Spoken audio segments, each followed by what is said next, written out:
Manalasa ang bagyong Yolanda, naisipan na lang niyang ituon ang atensyon sa pagtulong. Sa kanyang first stop sa City Central School ng Tacloban, nasa 300 mga bata at mommy ang super init na sumalubong sa singer. Ilan sa kanila, dumayo pa mula sa ibang probinsya. Sinuklian naman ito ni Justin ng yakap at pagbati. Kaya ang believers, kilig na kilig. But then I called his name, then I touched his like fingertips, index finger and the middle finger, like, oh my God, it's like... Parang hindi parang hindi dumating si Yolanda. Sinilip din niyang isang tent sa school grounds na pansamantalang tinitirahan ng ilang Yolanda survivors. Kinarga, pinatahan at hinalikan pa niya ang isang sanggol doon.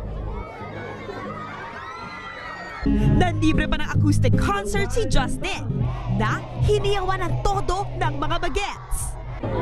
Pati mga may birthday, kinantahan niya. Nakipaglaro pa ang singer sa isang bata. Ang isa, muntik pa niyang makiss. Para kumpleto, namigay din si Justin ng mga t-shirt, laruan at libro. Tumulong din sa pamamigay ang manager niya si Scooter Brown habang pinanggigigilan ang ilang cute na batang survivors. Sa next stop niya, sa San Jose Central Elementary School, sumabak naman sa hardcourt si Justin. Panay pasok ang tira niya. Maya-maya, nakasupalpal pa siya sa isang Yolanda survivor na kalaro.